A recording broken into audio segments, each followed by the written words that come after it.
I'm Mr. Auerbach, and I'm here to talk to you about climate and a couple of whatabouts, or how do we knows, or the kind of questions that we get from people that are skeptical sometimes, or just curious as to how we know certain things.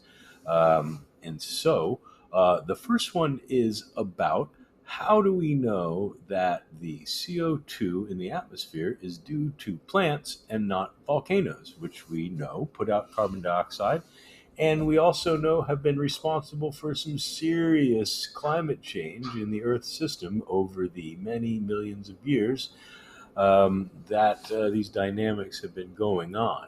And so I'm here to tell you a little bit about carbon that helps us understand the answer to this question. So, you see here, hopefully, you're looking at the same picture I am on the screen here of various carbon isotopes. And just as a reminder, here you get your different isotopes of carbon. And what you can see is that they're all carbon, right? If you remember your chemistry, they all have six protons. And if they didn't have six protons, they would not be carbon. But then what you see here, these are three different isotopes, carbon 14, carbon 13, carbon 12. They're named after their mass number, 14, 13, 12, which is the protons plus the neutrons. So since all of them have six protons, the mass number comes from the fact that carbon 12 has six neutrons, carbon 13 has seven neutrons, and carbon 14 has eight neutrons, as you can see here in green. What you see here in red is their relative abundance, by the way. 99% of the carbon atoms in any sample, and that includes a sample of carbon dioxide, will be carbon 12. Less than 1% will be carbon 13, and a trace will be carbon 14. A trace usually means about one out of every trillion or so. So it is a real number. A trace means there really is some there, but not enough to count easily or well. So, what does this mean? Well, the next picture that you have here in the middle, is a leaf representing photosynthesis. And we know that we got carbon dioxide that goes in and oxygen and sugar that come out of the photosynthesis process. And turns out that all isotopes can do all chemical processes that any other isotope can. In other words, carbon 13 and 14 are just as likely to be, say, part of a carbohydrate molecule or part of your DNA or anything like that as carbon 12, even though carbon 12 is much more common. There's still a 1% chance that a carbon atom on your DNA is carbon 13 and a trace of a chance that it's carbon 14. So, what does this mean?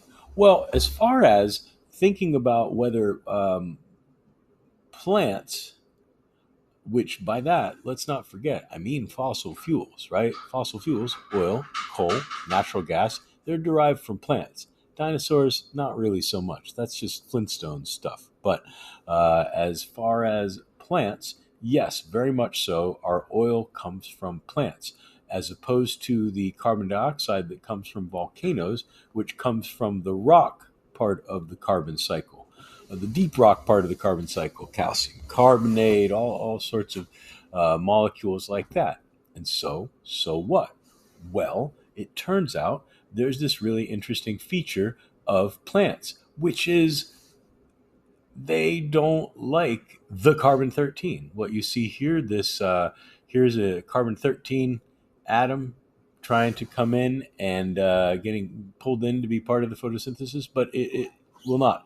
Plants, for reasons I don't really know the answer to, plants exclude carbon 13 and accept only carbon 12 for the process of photosynthesis. And since that's what's taking carbon dioxide out of the air and building plants, we know that plants don't have a lot of carbon 13 in them, if any. And so when we ask ourselves, what about the extra carbon in the atmosphere? where did it come from? And a lot of people say, well, it came from volcanoes. What we have done, and this is a whole other lecture to understand how, is we've analyzed the extra carbon in the atmosphere, and what we have found through complex mathematics, but I assure you they are real, is that the extra carbon dioxide is devoid of C13, which means that it is from plants. So that is the first part of our what about questions. And how come we know that the extra carbon dioxide in the atmosphere is from plants turned into fossil fuels and not volcanoes? Carbon 13, or the lack of it, is the answer. Thank you very much.